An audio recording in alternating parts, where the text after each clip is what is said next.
There are many pieces to a hookah. First piece is your base, which you keep your water in. There's the stem, the bowl, which you place the tobacco in, and then the tray to hold extra charcoal. There are many different types of hookahs, as you can see. We have a 3-hoser over here, a 1-hoser, and a 2-hoser. And different types of hookahs are made in different ways. For instance, this one is screwed on, and that's the seal for it. There are other hookahs like this that have a special seal which allow for the smoke to stay in the vase and air to stay out. The first step to prepare a hookah properly is to fill up the vase with water. To do this correctly, you must make sure that 1.5 inches of the bottom of the stem is covered with water and no more. This allows for the smoke to have enough room to stay in the vase and not have water get sucked up into your hose. As you can see, the water covers about up to 1 inch and 1.5 inches of the stem. The next part to set up your hookah is you have to put it on the tray.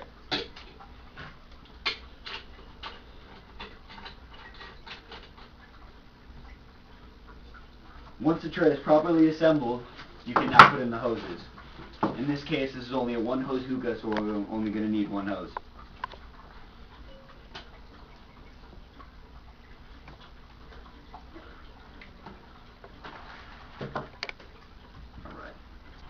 After you have correctly prepared the hookah, the next step is to pack your bowl.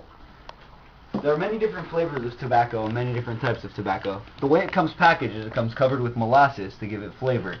The way we prepare it is we like to dry our tobacco so that it lasts longer and the flavor still sticks with it. The first step to this is you have to take the tobacco and lightly sprinkle it into the bowl. This allows for the smoke to have room to travel in through the bowl and into your hose. Once this is done, you have to make sure that the tobacco does not pass the brim of the head and the tobacco is not compacted into the bowl, because this will allow for a bad smoking experience. The bowl is correctly packed. You can then move on to the next step, which is foiling and poking it. Foil it properly. You have to make sure that the foil is extremely tight on top of the head so that the foil does not directly touch the tobacco so it doesn't burn it.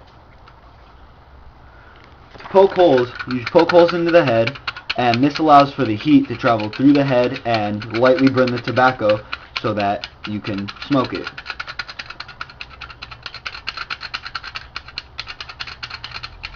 Once the holes are done, you can then put the bowl under your hookah. Once your hookah and your bowl are prepared, you can next light charcoal. To do this, all you have to do is have a common household grill around anywhere. You put the charcoal on,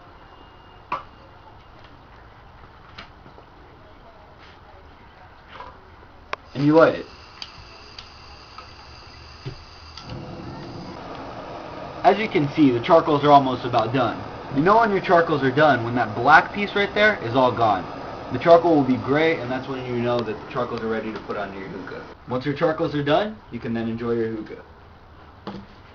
To properly place the charcoals on, you do not want to put them too close to the middle, because this will cause the hookah to burn at a rapid rate and taste bad eventually.